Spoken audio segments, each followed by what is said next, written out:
Hello friends, કેમ છો બધા? તો શિયાળો આવી ગયો છે, તો આજે આપણે બનાવીશું ખજૂર બિસ્કિટ. તો ખજૂર બિસ્કિટ બનાવવા માટે મેં સૌ પ્રથમ ખજૂર લીધેલો છે, તેમાંથી મેં ઠળિયા કાઢી લીધા છે અને પોચો ખજૂર આવે તે લેવાનો છે. આપણે ખજૂર પાકમાં જે લઈએ ને એ. તો આપણે સૌ પ્રથમ એક બકડિયામાં આપણે ઘી ગરમ કરવા મૂકીશું.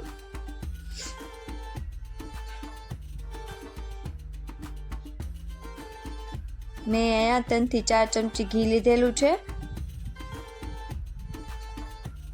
ઘીને થોડું ગરમ થવા દઈશું. પછી તેમાં આપણે ખજૂર એડ કરી દઈશું. 1 કિલો ખજૂર લીધેલો છે મેં અહીંયા.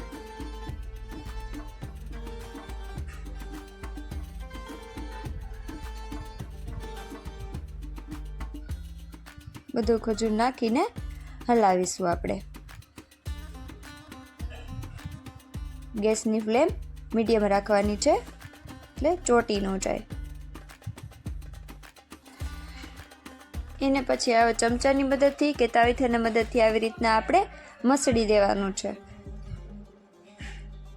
એટલે વ્યવસ્થિત આપણે ઘીમાં સતળાઈ જાય. એટલા માટે એને હલાવતું રહેવાનું છે આવી રીતના.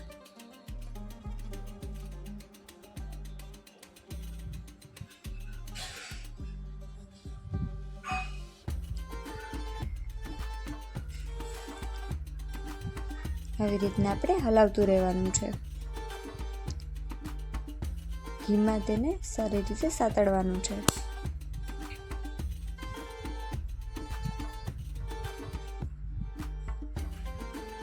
ગેસ ધીમો કરી નાખ્યો છે અને નીચે ચોટી ન જાય ખજૂર, સાવ બળી ન જાય અને સરસથી પાકી જાય એટલા માટે.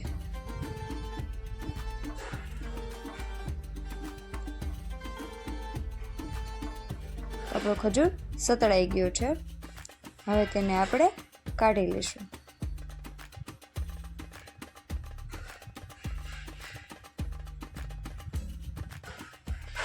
થાળીમાં આપણે એને પહેલાં ઢાળી લઈશું. પછી તેને આપણે ચમચાની મદદથી કે તાવીથાની મદદથી આવી રીતના આપણે એને સ્પ્રેડ કરી લઈશું.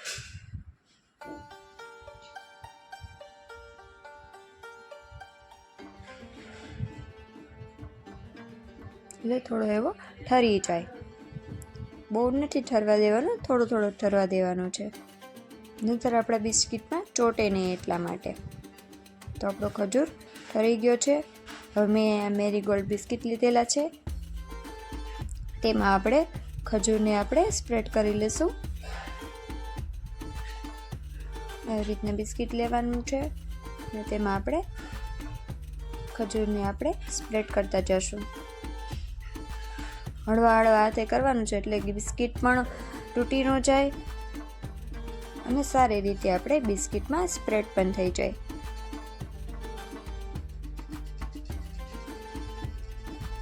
પછી તેમાં આપણે ઉપરથી પણ એક બિસ્કિટ એડ કરી દઈશું, ચોંટાડી દઈશું.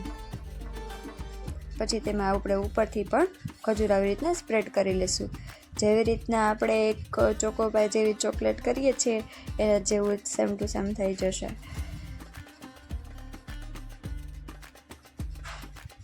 છોકરાને પણ ભાવે એવું થાય. નકરો ખજૂર તો છોકરા ન ખાય, પણ આવી રીતના બિસ્કિટવાળો હોય તો ખાય. સાઈડમાં પણ આવી રીતના આપણે સ્પ્રેડ કરી લેશું. પાછળ પણ એડ કરી દઈશું ખજૂર.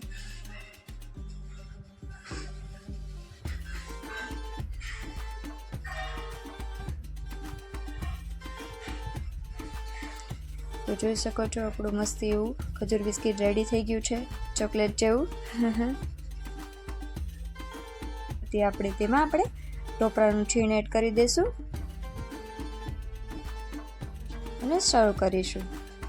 અને આપણે છરીની મદદથી તેને કટ કરી દઈશું અને સર્વિંગ પ્લેટમાં આપણે સર્વ કરી દઈશું. તૈયાર છે આપણું ખજૂર બિસ્કિટ. તમને અમારી આ રેસીપી કેવી લાગી જરૂરથી કમેન્ટમાં કહેજો. જો તમને અમારી રેસીપી ગમી હોય તો અમારી ચેનલને લાઈક કરો, શેર કરો અને હા, સબસ્ક્રાઈબ કરવાનું ભૂલતા નહીં. આવજો.